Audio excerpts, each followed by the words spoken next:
Hi friends, എല്ലാവർക്കും നമസ്കാരം. ഇന്ന് നല്ല ഒരു ചിക്കൻ ബ്രസ്റ്റ് വെച്ചിട്ടുള്ള ഒരു റെസിപ്പി കണ്ടു നോക്കിയാലോ. വളരെ ടേസ്റ്റുള്ള ഒരു റെസിപ്പിയാണ്.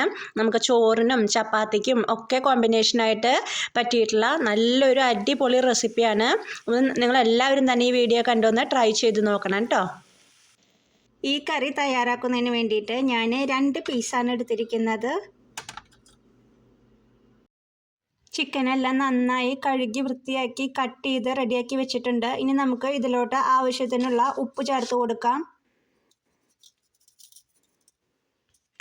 പിന്നെ ഇതിലോട്ട് നമുക്ക് 1/2 ടീസ്പൂണോളം മഞ്ഞൾപ്പൊടിയും ചേർത്ത് കൊടുക്കാം. ഇതെല്ലാം കൂടി ഇനി നന്നായി മിക്സ് ചെയ്ത് മാറ്റി വയ്ക്കാം. ഇനി ഒരു പാൻ വെച്ച് കൊടുക്കാം. പാൻ ചൂടാകുമ്പോൾ നമുക്ക് ഇതിലോട്ട് 2 സ്പൂൺ മുഴുവൻ മല്ലി ചേർത്ത് കൊടുക്കാം.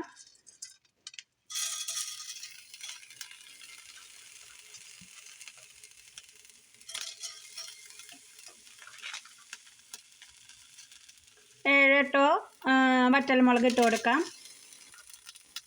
2 പട്ട ചേർത്ത് കൊടുക്കാം. 2 ഏലക്കായ ചേർത്ത് കൊടുക്കാം.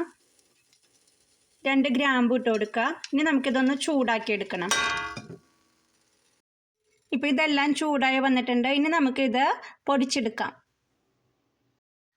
ഇനി സെയിം പാനിലോട്ട് നമുക്ക് കുറച്ച് ഓയിൽ ഒഴിച്ചു കൊടുക്കാം.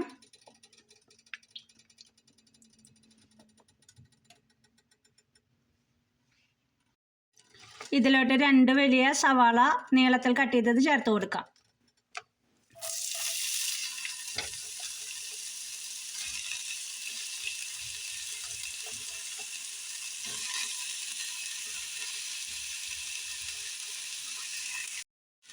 പെട്ടെന്ന് വഴന്ന് കിട്ടുന്നതിന് വേണ്ടി അല്പം ഉപ്പ് കൂടി ചേർത്ത് കൊടുക്കാം. ഇനി ഇത് നമുക്ക് നന്നായി ഒന്ന് വഴറ്റിയെടുക്കാം. ഇപ്പോൾ സവാള ഒരുവിധം വഴന്ന് വന്നിട്ടുണ്ട്. ഇനി നമുക്കിതിലോട്ട് ചതച്ച് വെച്ചിരിക്കുന്ന ഇഞ്ചി, പച്ചമുളക്, വെളുത്തുള്ളി ചേർത്ത് കൊടുക്കാം. ചെറിയൊരു പീസ് ഇഞ്ചിയും 4-5 വെളുത്തുള്ളിയും അതുപോലെ തന്നെ 2-3 പച്ചമുളകും കൂടി ചതച്ചത് ചേർത്ത് കൊടുക്കാം.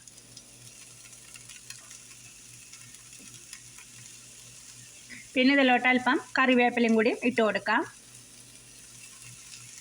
ഇനി ഇത് നമുക്ക് നന്നായി ഒന്ന് വഴറ്റിയെടുക്കണം.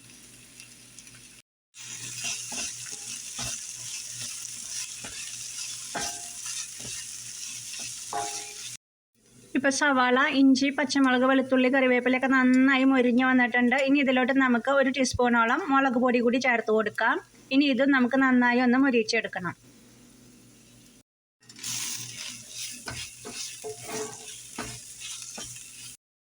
ഇനി ഇതിലോട്ട് ഒരു തക്കാളി കട്ട് ചെയ്തത് ചേർത്ത് കൊടുക്കാം. ഇനി ഇതും കൂടി ഒന്ന് വഴറ്റിയെടുക്കാം. ഇനി ഇതിലോട്ട് നമുക്ക് ഉപ്പും മഞ്ഞൾപ്പൊടിയും ചേർത്ത് വെച്ചിട്ടുള്ള ചിക്കൻ ചേർത്ത് കൊടുക്കാം.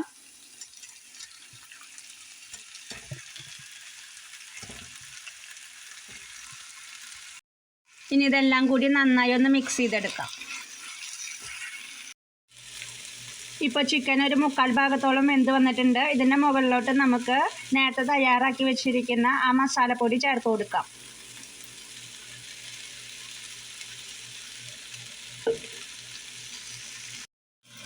ഇനി ഇതെല്ലാം കൂടി നന്നായി ഒന്ന് മിക്സ് ചെയ്തെടുക്കാം. അല്പനേരം കൂടിയും ചെറിയൊരു തീയിൽ നമുക്ക് ഇതിങ്ങനെ കിടന്ന് വെന്ത് കിട്ടണം. ഇതിൻ്റെ മുകളിലോട്ട് ഇനി കുറച്ച് സ്പ്രിംഗ് ഓനിയൻ ഇട്ട് കൊടുക്കാം.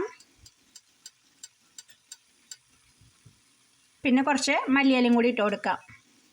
അപ്പോൾ നമ്മുടെ അടിപൊളി ടേസ്റ്റിലുള്ള ഒരു ചിക്കൻ്റെ റെസിപ്പിയാണ് നിങ്ങൾ കണ്ടത്. നിങ്ങളെല്ലാവരും തന്നെ ഈ ഒരു വീഡിയോ കണ്ടു നോക്കി ഇത് ഉണ്ടാക്കാനായിട്ടൊന്ന് ട്രൈ ചെയ്ത് നോക്കിയോളൂ കേട്ടോ. വളരെ ടേസ്റ്റുള്ളൊരു റെസിപ്പിയാണ്. അപ്പോൾ നിങ്ങളെല്ലാവരും തന്നെ ഇത് ട്രൈ ചെയ്ത് നോക്കുമെന്ന് പ്രതീക്ഷിക്കുന്നു.